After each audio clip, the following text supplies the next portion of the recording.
Fly healthy. Lisa is looking for a second date with a guy named James. Hi, Lisa. How are you? Hi, I'm good. I have to tell you first that I have been a forever listener, and I love you guys. I listen so much, I feel like you guys are pretty much like my besties at this point. Oh, well, thank you. That's very nice. Appreciate that. Yeah, so that is why I'm coming to you about my love life, because I trust you guys. You're Oh, brave. Boy. That's pressure. All right. What can we do? But why don't we start from the beginning? Tell us how you met James and how that first date went. We'll go from there. Okay, so we met at a Bengals pep rally, which, by the way, was absolute blast. It was really, really awesome just to have the whole city come together. It was just fantastic, a real good feeling, Yeah, everybody I talked to that went to that thing said it was pretty awesome. And when they compared it to the one that happened in Los Angeles for the Rams, we did it up right, I'll tell you that. Yes, we all did. So I was sitting next to James during the pep rally, and of course we start talking. We're both West Siders. We're both lifelong Bengals fans. We have a lot of common. So far, yeah. That's a good solid base for a relationship right there. Totally. So I gave him my number, and actually he looks like pretty surprised, like he didn't expect me to do that, which is kind of cute. Mm-hmm. But anyway, he said he would call me in a few days, and he did. So we talked on the phone for like over an hour. It was ridiculous. I don't know that I've ever talked on the phone with a boy that long. But anyway, we decided that we were going to go for drinks, and then drinks turned into dinner. And then it ended up, I think it was like five something hours we spent together. That's a long date. Yeah. That's how much fun we were having together. We really, it's like, standard story, great combo, lots in common. We're laughing a lot. And there was definitely chemistry. That's obviously, to me, very important. Yeah. Sure.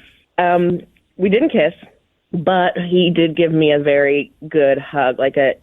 He's a good hugger, and he didn't hug me like, when you hug someone, you just like pat him on the back, like, okay. Yeah. It was like a real snuggy, good. He gives good hugs. Got right in there. It wasn't like an insincere kind of shoulder hug or a one-arm shoulder hug. Mm-hmm. Yeah.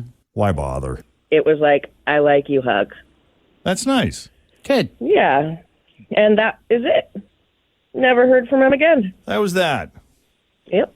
Did you try calling him? I mean, you gave him your number, so I kind of predict that you would be aggressive and say, hey. I did, and nothing. I haven't heard anything. And it's just confusing to me because it just seemed all right, It just seems like everything was perfect in, a first date.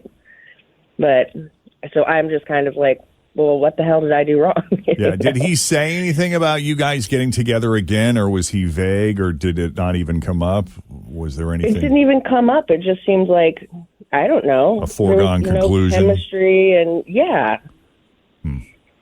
Okay. So, yeah, I don't know. All right. Why don't we take a break here? We'll call him up. We'll get the story from James, if you don't mind hanging on. I will hang on. And second date update will continue after the break with Jeff and Jen, Cincinnati's Q102. All right, so Lisa met James at the Bengals pep rally. They just happened to be sitting right next to each other, and they got to talking. There was an attraction there, and she was feeling bold, decided to give him her phone number, and they talked on the phone for hours that very first time, so they knew there was chemistry. That led to drinks, which led to dinner, a 5-hour dinner, mind you. You don't spend 5 hours with someone if there's not chemistry. Oh, and you know what else she said about James? What? He's a great hugger. A hugger. It was a very nice hug at the end. No kiss, but a great, sincere, feel-good hug. Yeah, hugs can be very healing. People need to be hugged. Isn't it like 12 times a day? You should get 12 hugs a day. Or was that how many times that was you a friend fart? thing, 11 times a day. 11 times a day for hugs. Okay. Yeah.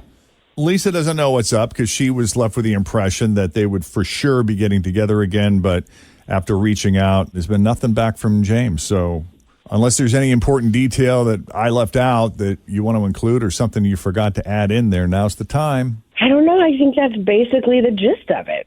Okay. Yeah. I'm confused. Okay. Let's call James.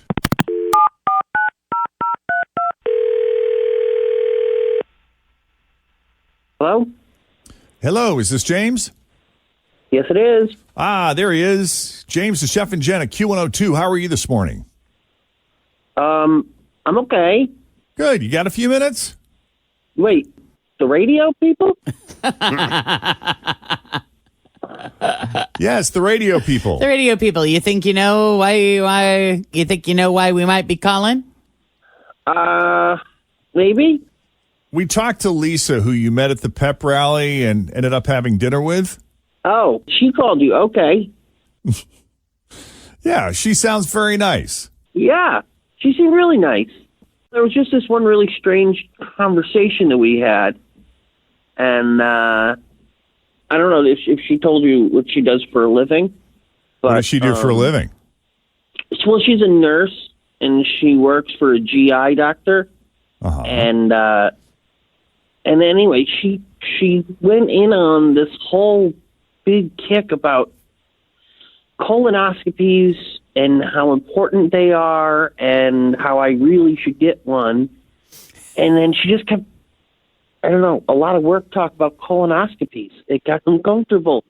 You know, like she even started to suggest, like, oh, we should go get them together. Like she called it like a couple's colonoscopy. Like it's a like it's a couple's massage or something, you know? It's like a couple's massage.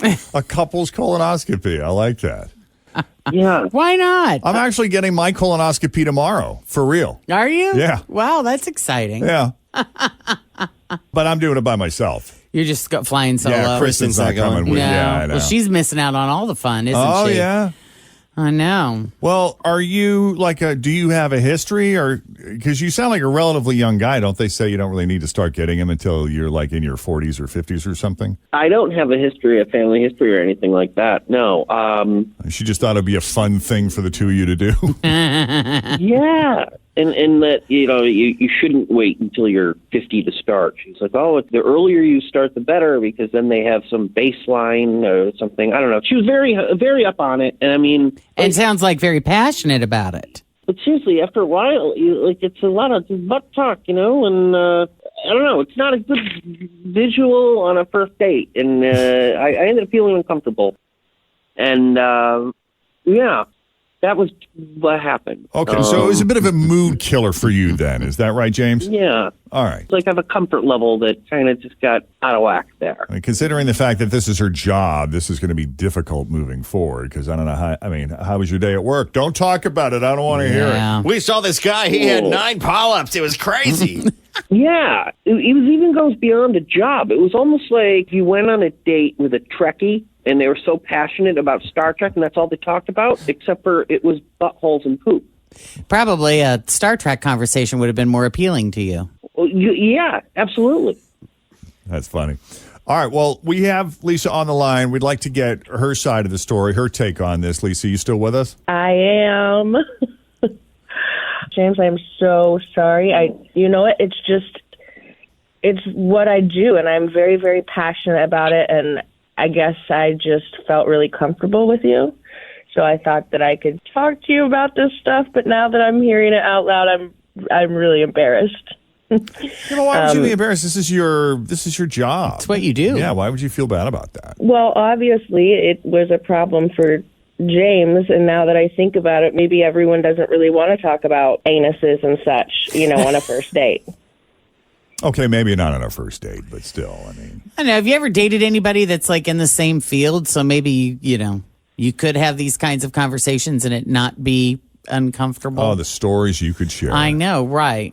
Or at least, you know, just anybody in the medical field. I can tell you that my brother, who he has colitis, so he gets colonoscopies a lot. Mm-hmm. They found potentially precancerous cells in his November or December colonoscopy. So they did a second, and they didn't find any. And they were gone. And they were like, well, what the heck? So they went to a specialist and did a third. Yeah. And they found flat polyps, which don't usually get seen, but they were looking for them, so they removed 8 of them. Oh, wow. And they have to go back and do it again in a couple months. So he's having a lot of Miralax in his life. And here's the thing that I was going to point out is like they're going to have him do the crazy prep for 2 full days. Oh, oh my God. Before. Wow. So that could be a story you guys could share if you ran into someone that you know. God love him. So there is something to what you're and preaching. he's young. How old is he? He's 40, Yeah. 41. 40. Wow. Yeah. Well, I don't know if that makes a difference to you, James, but it kind of sounds like you're out. I, on the other hand, could talk to Lisa for hours because I'm getting mine tomorrow. Yeah. Yeah. She's just concerned about your gut health. Could you tone it back, Lisa, if you went out on a second date? Could you reel it in? Yes, I definitely could because I would like to.